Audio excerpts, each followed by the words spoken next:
Welcome back to another episode of In My Own Backyard, my friends. In this video, we'll talk about things to do in Rochester, New York. But before we get started, don't forget to like, subscribe, and click the little bell to be notified of new videos. For more details on Rochester, click the link in the description for a detailed article on things to do in Rochester on a weekend getaway. While in Rochester, we stayed at the Courtyard by Marriott, Rochester downtown, and is well reviewed by other guests. It's a cute hotel within walking distance of many things to do around Rochester and offers a no-fuss, comforting stay. For dinner, we head over to the Cub Room.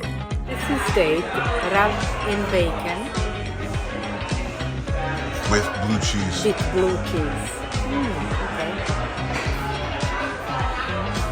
Like you get like the Oh my God. yeah, you get the saltiness from the bacon, and then you get the sweetness from the date, and then, Amazing. and the blue cheese gives it that bitter kick. Yeah. Amazing. This family-fun, industrial-style tavern serves seasonal dishes and dramatic cocktails. Stop by for a brunch of Manhattan donuts or a diner breakfast. Good morning. For breakfast, we head over to the Rochester Market. It's been around since 1905 and has only become more popular. The market has indoor and outdoor vendors and is open to the public on Tuesdays, Thursdays, and Saturdays. It's open as early as 5 a.m., 6 a.m. on Tuesdays and Thursdays, and closes just after lunch. We found a selection of local arts and crafts, fresh produce, and delicious food vendors like Flower City bread, fresh pressed juice, and Juana Maria's empanadas.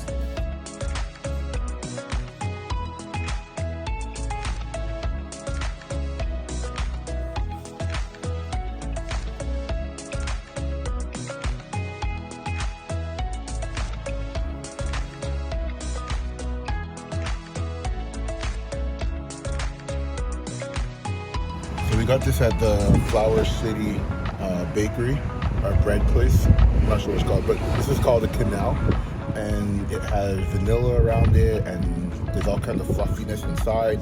I don't know, she described it a lot better, but I just wanted to just give it a try.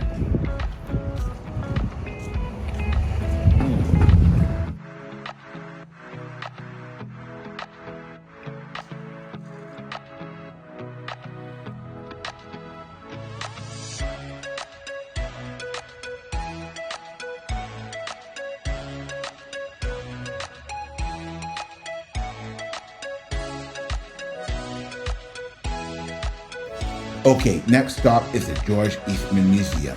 As the man behind the Kodak company, many photographers admire George Eastman, and for good reason.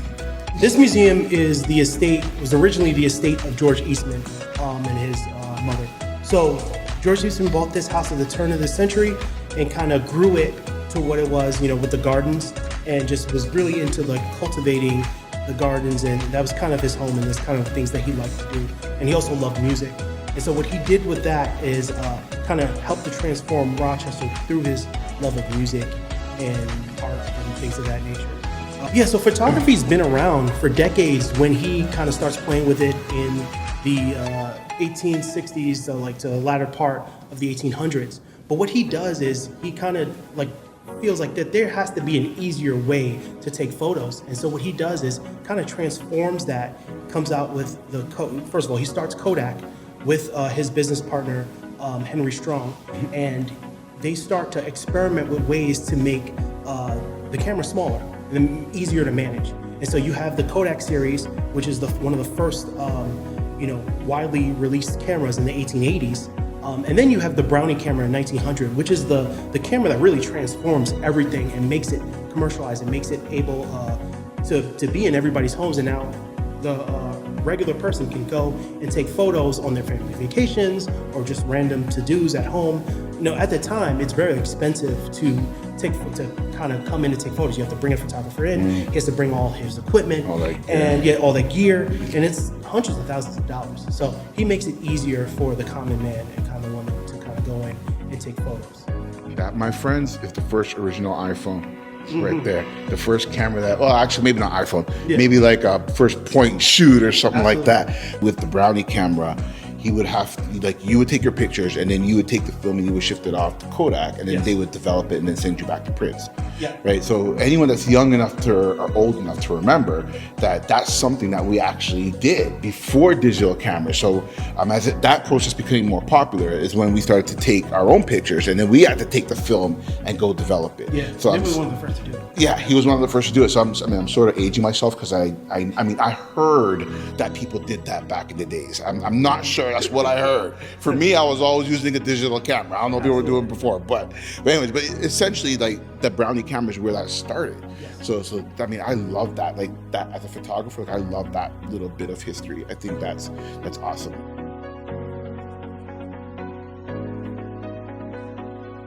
All right, time for Beer with a View. Well, if you're like me and love beer, then head over to the Genesee Brewery for amazing views of High Falls.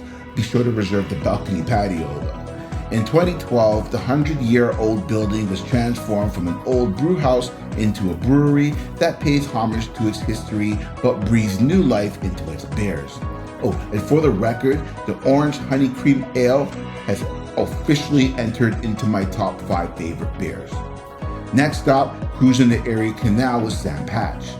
For this trip, you'll need to travel about 20 minutes from Rochester to depart from Showen Place in the adorable port of Pittsford, New York.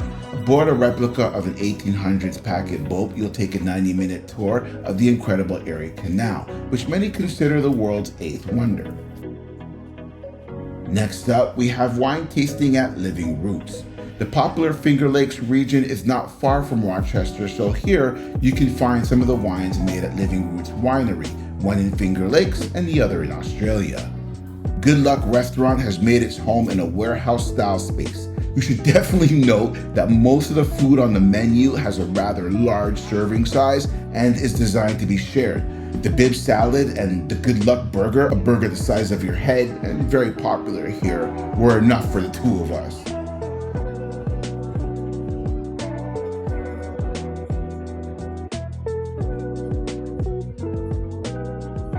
Good morning. Today we start off at Locals Only. This bohemian cafe serves breakfast and lunch with coffee or cocktails on the side. And despite the name, it's a great place for visitors too. After breakfast, we head off to explore the Frederick Douglass Monument of escaped slave and abolitionist campaigner Frederick Douglass. The statue is commissioned by the African-American activist John W. Thompson and sculpted by Sidney W. Edwards. Another must-see while at Highland Park, it's big, there's a lot, is the Lanberton Conservatory, built in 1911 and named after former president of the Parks Board, Alexander B. Lanberton.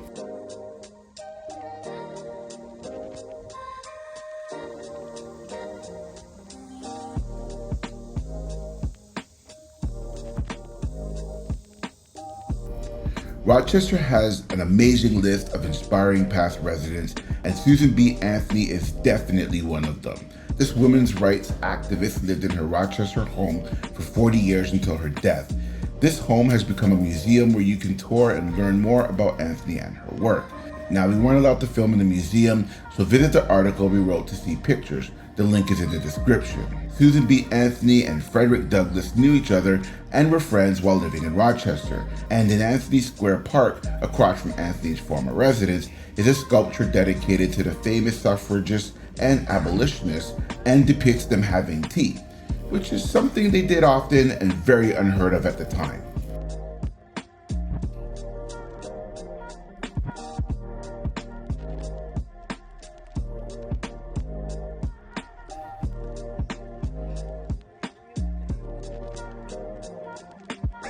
The Strong National Museum of Play is a two-story building packed with interactive exhibit spaces that explore the history of play.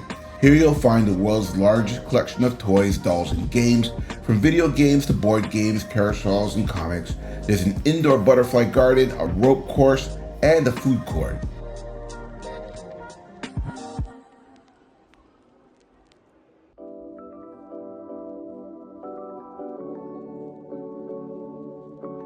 Named the 2022 New York State Craft Brewery of the Year, Strange Bird Brewery is yet another spot to sip on handcrafted beers.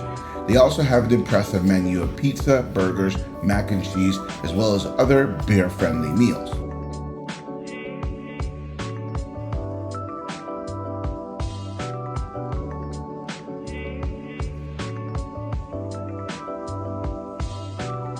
There's definitely plenty of stuff to do here in Rochester with kids, but most of it is great for adult fun too.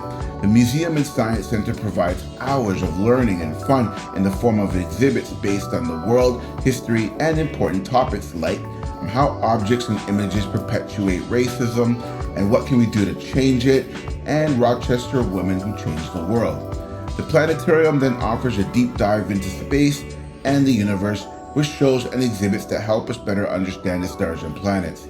An extension of the RMSC is the Coming Nature Center, which is all about nature and the outdoors.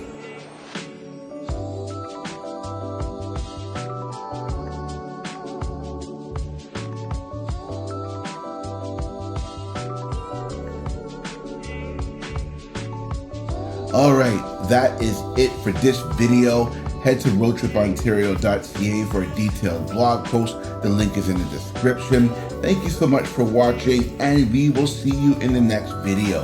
Cheers.